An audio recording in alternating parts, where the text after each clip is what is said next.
Perfect. Perfect. Perfect.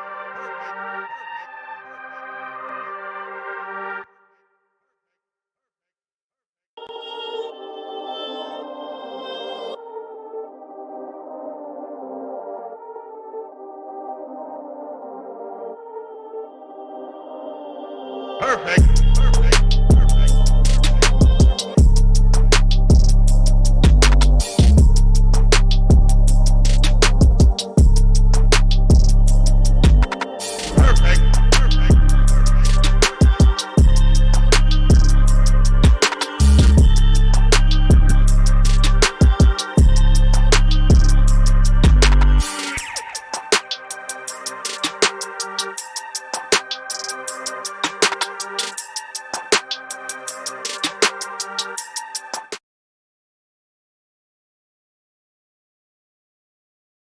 All right, y'all, we back. You know, we live. We gonna try to get back where we at. I don't know YouTube.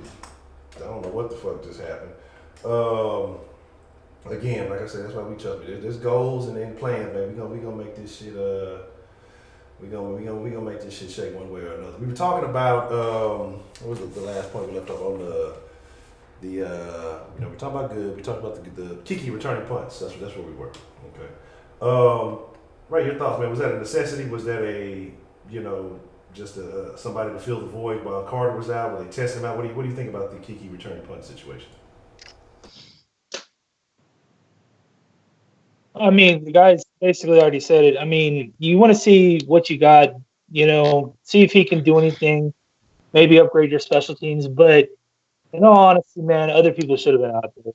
Other people should have been out there doing it other than him. And especially when we know everyone pretty much knows he's our slot. He's our third receiver. There's no question about it. So yeah, I mean, you know, it is what it is. Just, you know, sometimes it's a good call, sometimes it's a bad call. I can't really say it's stupid, you know, on Bill O'Brien's part, but at the same time, if you already have your 1, 2, 3 receivers already slotted as far as your depth, why put your third receiver out there to get possibly mangled? And, you know, because shit like that could happen. So, you know, it is what it is, you know.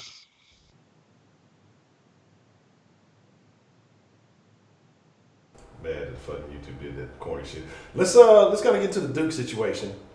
And so you had mentioned earlier you were on stream earlier. And I didn't get a chance to hear what you were saying, but I know you want to speak on it.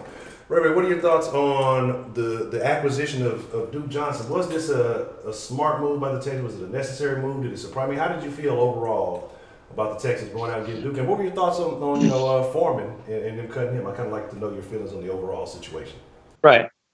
Okay, so first things I'll start with Foreman. Foreman, to me, they did him dirty just like they did DeVere Posey, Jalen Strong, any other third-round pick that usually happens with his team. It just seems Sam Montgomery, Lewis Nix. I mean, I can keep going if you like, but it just seems like, you know, if they just don't practice good or if there's any kind of off-the-field issue, you know, Bill O'Brien just ain't going to take that shit, and next thing you know, he's gone. For him to fight back as quickly as he did, only for you to basically say we don't like the way you practice. Come on, man. I could pull it out on Iverson right now, but that would just be redundant. So I just think they did him wrong, personally. And leave it to one of our division foes to come in and scoop his punk ass up. Isn't that just beautiful? It happens to us so many times. You think we'd be used to that shit by now. But hey, it is what it is with that. As far as Duke, now I have interesting thoughts, and it's something that people aren't really talking about. I kind of addressed it in my video earlier, that's as you said, but I'll address it again. With me, it was a good acquisition, right? We needed it. I think he's a great asset. I think he could be really good for this team. I actually really like it. I like that, you know, we went out there, we made a move. Only problem is Bill O'Brien's the one that made the damn move.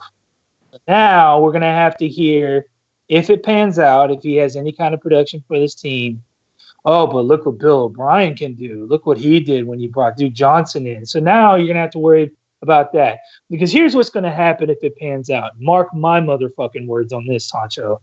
This Duke Johnson thing pans out. You're going to get all the O'Brien lovers. They're just going to straight be all up in his nutsack saying, oh, my God, see, he can do it. He can do GM, and he can do coaching, and he can do this, and he can do that.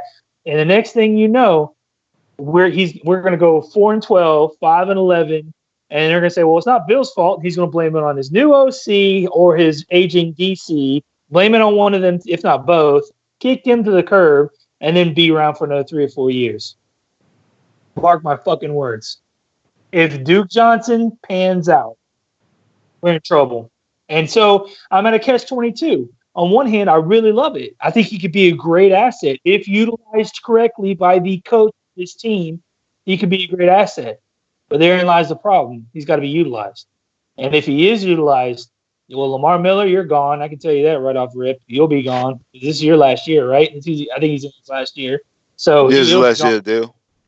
yeah, he'll be gone. Next thing you know, Duke fills in. Guess who brought Duke here, though? Mr. Billy O. And next thing you know, we got him for another 3 or 4 years, possible another extension based on that. And that's just the start of it. If he does something else that pans out, oh my God, we're never going to be able to get rid of this. Billy O is the shit. It will never happen, especially with this fan base. Because in my personal opinion, we are split right down the fucking middle. One side sees it for what it is. The other side sees everything is great and gravy, and we're just going to be okay. And like Honcho said, fortunately, we're a voice of reason. We're a voice that just, we don't buy the bullshit that's being fed to us. We actually watch what we're preaching about, and we actually give, objective opinions as far as it goes. And I know that's an oxymoron, but it is real. Look it up, Google it, motherfuckers. So, I mean, it's just how it works. All right. But like I said, man, to me, I hope it pans out as a fan. I really do. But I fucking can't stand Bill O'Brien right now. And if this pans out, there ain't shit I can say about Bill in this move. And that sucks. That puts me in a very peculiar spot. That's all I got. I agree. When it happened, I was just like, I had to give him a pass for the day. Like I said, I'm not real keen on O'Brien at this time. I like the move, but I think ultimately it's on how do you utilize him. Because, I know a lot of people aren't super high on Lamar Miller, but I don't even think you really try to implement anything for Lamar Miller coming out of the backfield. So it makes me wonder, do you have wrinkles in your offense where you're going to utilize Duke to his skill set, or are you going to try to run Duke up the middle and try to make him, fit something that you want to do that's not his skill set? But, we'll see how it all pans out. Time's gonna tell, man, on this one. It's just that simple. Well, then I'll be honest though, you got rid of the guy with dreads for a guy with no dreads. I don't know how I feel about it. I have to think about that. Hector, man, your thoughts, man. How do you feel about the Duke Johnson acquisition, man? Was it the right move for the Texans? How do you feel about it overall, man? It was a move that needed to be done, but I'm kind of in this like weird thing where should have we done this a long time ago, or better late than never? So I'm in this weird thing where I'm not entirely sure if I should be like really happy about it because one, this should have been done a long time ago, or I don't know. Should I be just optimistic? For all the guys that want to be positive and suck unicorn farts. For them, I guess it's better late than never.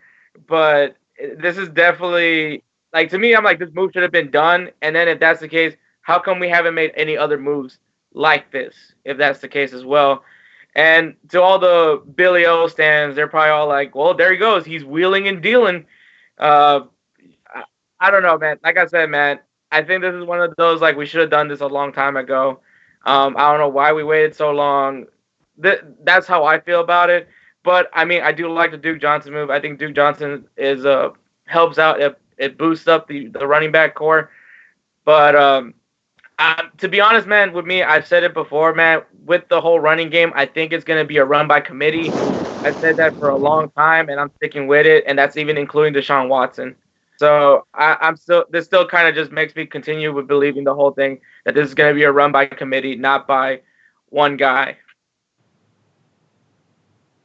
All right, Spitz, man, I know you just dropped some heat on that earlier. I shared it on the community tab. I haven't seen it, but man, your thoughts on if you would like to reiterate your thoughts on the Duke Johnson acquisition. How you feel about it overall? How you think he'll be implemented if OB is going to, if Billy O, I gotta call him Billy O until he proves otherwise. And if you think Billy O is going to utilize his skill set properly within this offense. Okay. Now I think y'all all know my feelings on Lamar Miller. I've made that completely adamant numerous times. Um, Here's the deal. Well, I'm not going to blame the organization on the timing of it because when you're dealing with a trade, it do take two to tango. So I'm not going to like it.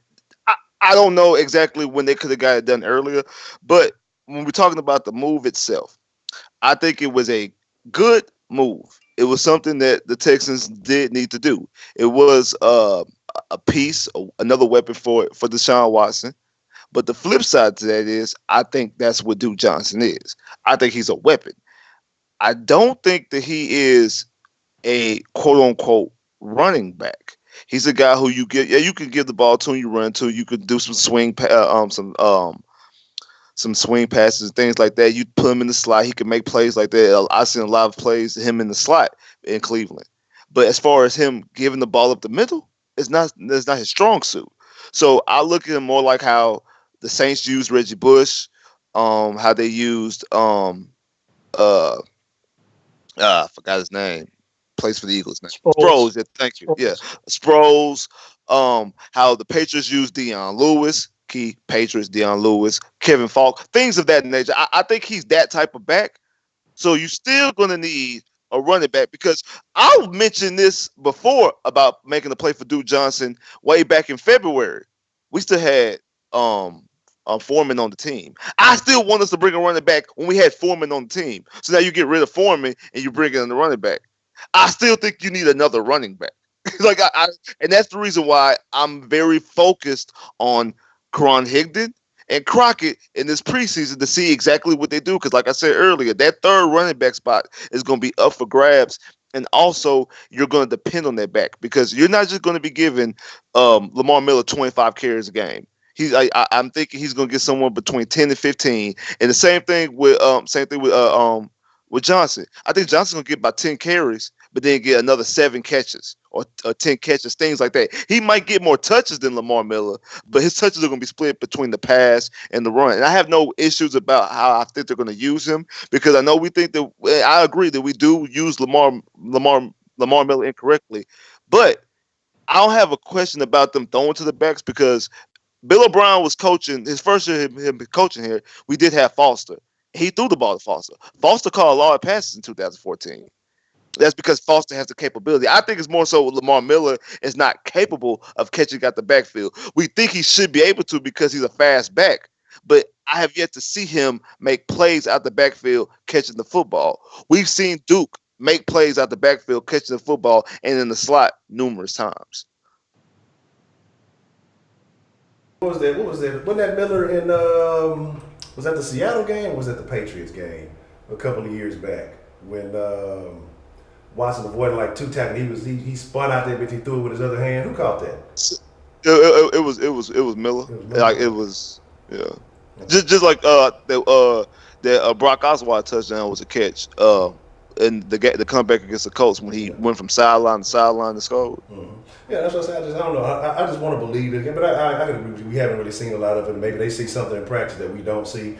But I guess the little couple of opportunities that he's had, it seemed like he would be able to be, I guess, more of an asset. Maybe they just don't want to design it. I don't know. But it's going to be interesting to see how that goes.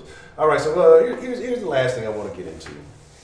And I kind of want to relate it to today's practice because, and I want to tie this into what Ray just said when he talked about Billy O making this move and, if everything goes well, the Billy O stands are going to be like, well, hey, look, he can do the GM and he can do this and he can do that. So rumor has that today, Billy O, and it's been like this for most of the preseason and training camp, people have been saying that Bill O'Brien has kind of been a little bit more hands-off, that he's just kind of been more of the observer. He hadn't been, trying to be too heavy in one area or this, that, or the third. And that he was allowing Tim Kelly to kind of run the offense, that kind of call play, let him be an OC. Now, this is something that many of us talk about, but Ray brought this up, and it's a point that a lot of people in the Sauce have said about this guy, possibly ended up being a scapegoat if things go wrong. Do you think that, we'll start with Spitz and work our way back, do you think that Billy O is legitimately trying to allow Tim Kelly to have an opportunity to be the OC and actually call plays? or do you think that there is something that there's an ulterior motive at work? Or what do you think of this situation? I mean, because across the board, people have been saying it's been a different coaching style from Billy O this season. What do you think that has to do with? Do leopards change they spots? Okay. I've never seen it. It sounds good. It sounds good. It sounds good. And I think in practice and in the preseason, that might be the case. Let week 1, week 2, a play happen that Bill O'Brien doesn't like, and he's going to be right back calling plays again. Like, that's all I say. I was going to take us one bad game or one bad series, and Bill O'Brien's going to take the job right back. I think he's that type. He has to be in control of everything. He has to be. He has to be. He's a micromanager. He has to be in control of every single thing. So I don't think that. I mean, it sounds good on paper. I would like to see it. I would hope to see it because most good head coaches let their offensive and defensive coordinate. They let them do their job. Most. We're gonna see how this one works out. Hector, your thoughts on this? Is Billy O actually going to let Tim Kelly be an OC, or is this just a tentative one-day situation, or what do you feel is happening right now with the Texans and the play calling situation? I'm agreeing with Spitz here, and I think we kind of seen this scenario happen before when the last time we had an offensive coordinator, and that was the great George Godsey. And what happened was Godsey was calling really bad plays, and then what happens? Bill O'Brien takes over, and then all of a sudden it's like, okay, it doesn't really seem that bad now because compared to Godsey, O'Brien kind of looks like a better play caller.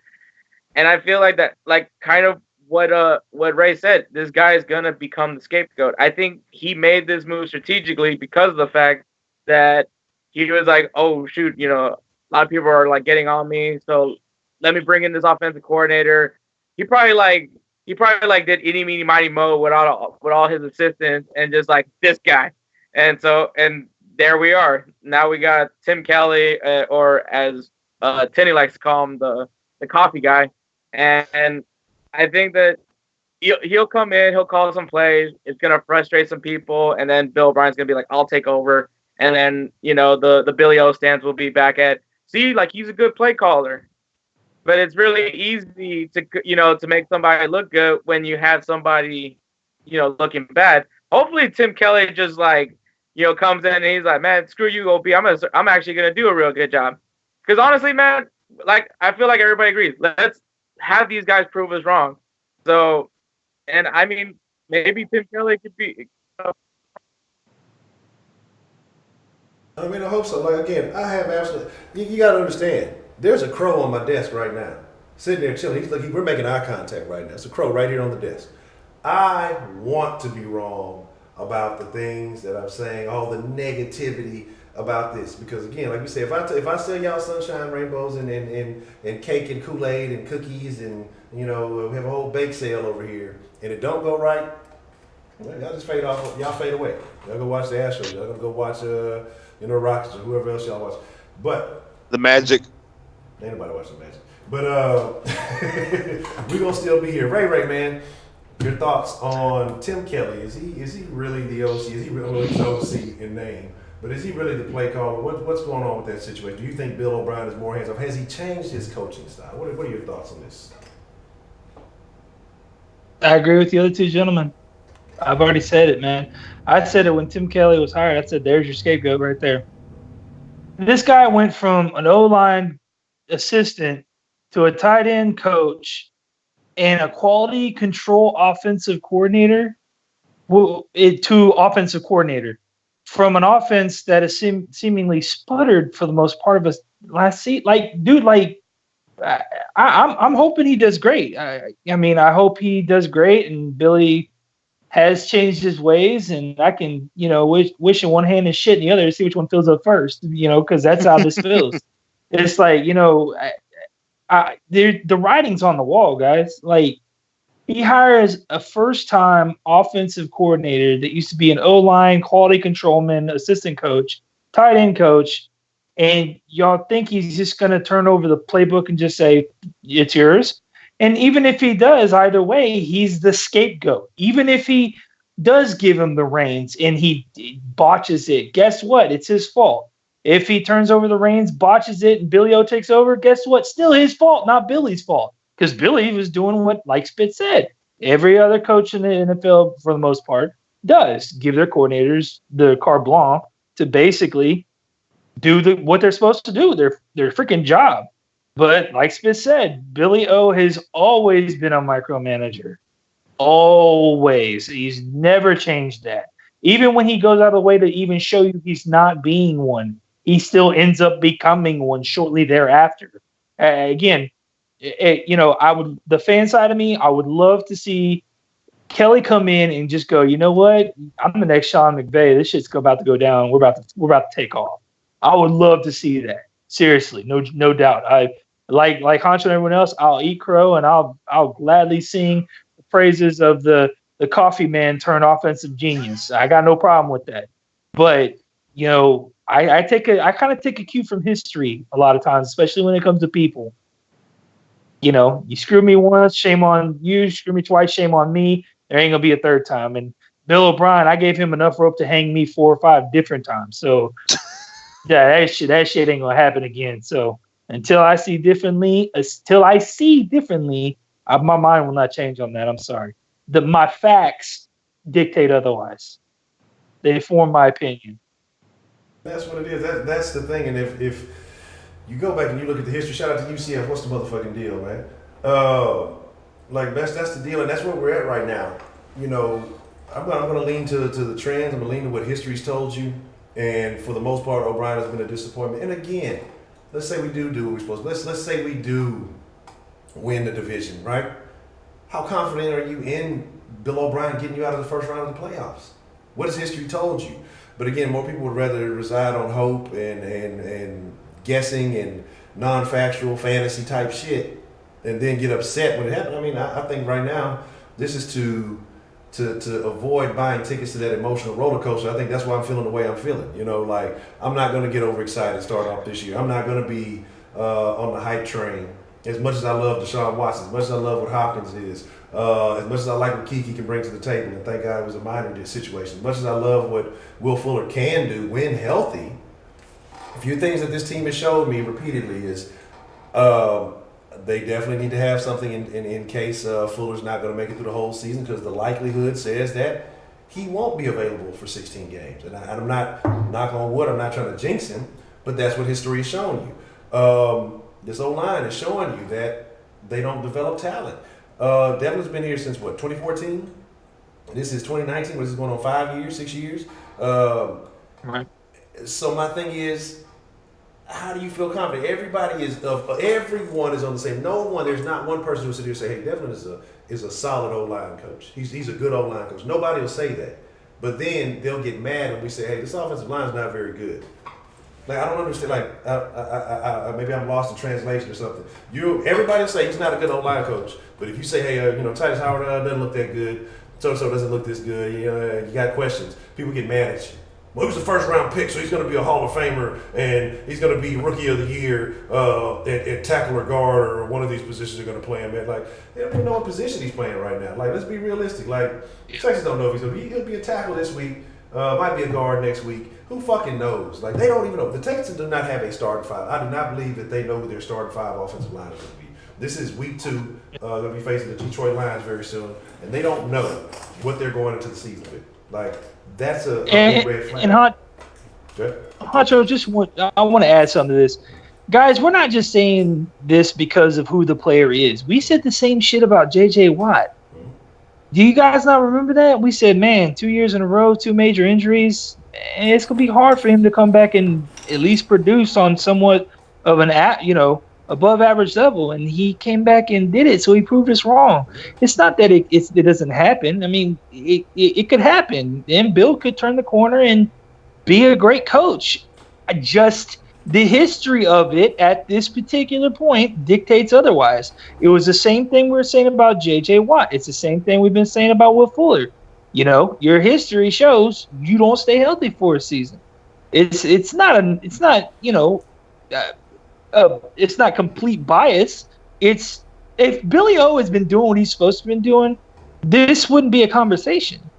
We'd be singing more praises, but that's not the case, and that's kind of the problem, and that's what you guys don't fail to realize. It's not just because it's Bill O'Brien. It's everyone that shows a history of repetitive shit. No, it's no. We were saying the same. Well, I won't say everyone. I was saying the same shit about Klein when he first came out. And he was getting injured. Fuck. I was like, dude, that guy's never gonna amount to where everyone thought he was gonna be, and he's turned over a couple pretty good production years, especially as far as your TFLs are concerned. To me, I'm almost convinced he's one of the best run-stopping guys out there on defense, if you really want me to be perfectly honest with you. And this is a guy who has done nothing but hate on Clowney since they drafted him. So, but I can admit that the man has improved every season, and he's kind of bucked his history to where I can't say that anymore about him, to the point to where I'm actually feel bad for him because of the way Houston's doing him as far as contract goes. So for me to say that, I mean, you guys, you can't just say, oh, you can't do that with Bill because of this, that, and the third. Well, that's bullshit because he ain't showed me shit since then. So that's what I got. Anyway, sorry. Yeah, no, that's the thing, though. You want to see progression. At what point has Bill O'Brien shown progression? You got 2 more wins in the easiest schedule in the league. You know what I mean?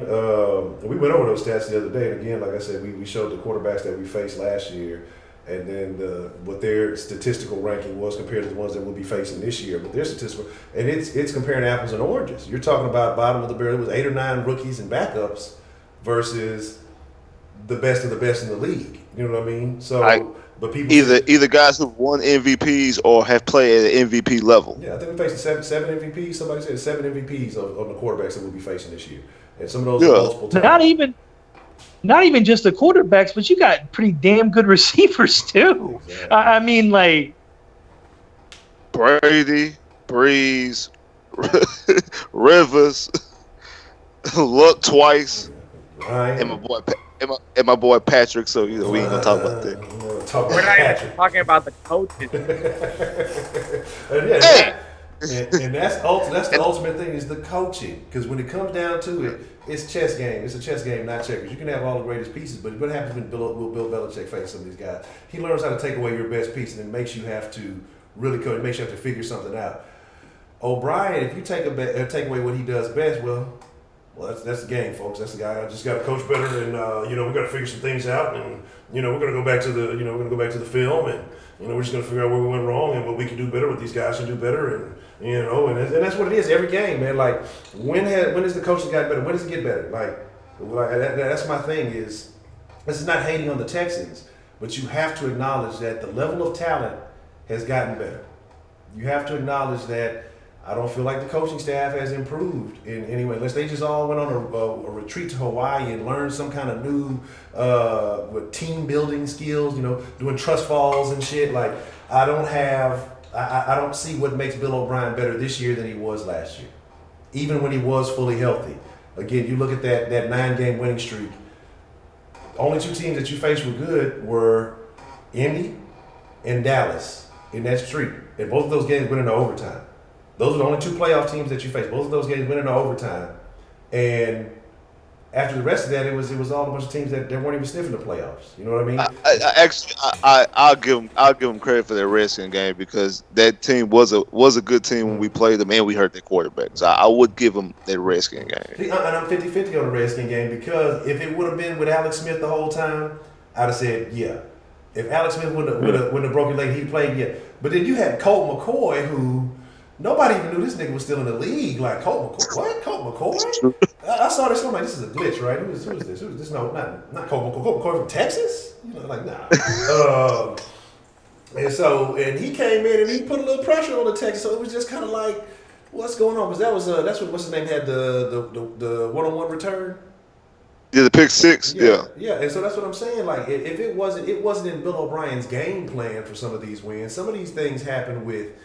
Just exceptional things happen. It had what's his name? Don't make that one-on-one and that pick 6. We might be talking about a different outcome. Like it's just little stuff that I'm just like, And that's why I say I give more credit to the players sometimes for going above and beyond and making plays that you can't draw some of this shit up, than I will necessarily for some of the coaching. Nobody, you can't draw that. Huh? They beat the best young quarterback in the NFL, in Baker Mayfield. Oh well, look, that Baker Mayfield game might have been different if it wasn't again for Justin Reed knocking that hoe out at like the 1 yard line when old buddy almost scored another touchdown. Like that's what I'm saying. These are plays you can't draw up. The DeAndre Hopkins, the spin move, the B button. You know what I'm saying? And in Dallas, that's something you can't draw up. Like you look at some of these wins in almost every one of these games against lower tier quarterback competition. It took some exceptional shit that you just don't draw up. It took Josh Allen getting hurt, Peterman coming in, and J. Joe and Jackson taking advantage of. We all know what Peterman is. It is what it is. You know what I'm saying? If Allen didn't go down, we might be talking about a different game. So, like, these are things that I acknowledge that a lot of people, 9 wins in a row. 9 wins against any team is difficult. But when there are things that take place within those games that offer you a significant advantage in multiple games, you have to acknowledge that, hey, that's probably not ever going to happen again. So don't count on that being a thing. But, it is what it is. So, fellas, we're going to get ready to wind it down, man. Y'all got anything y'all want to say? Start Ray. Anything you want to say before we get up out of here, man?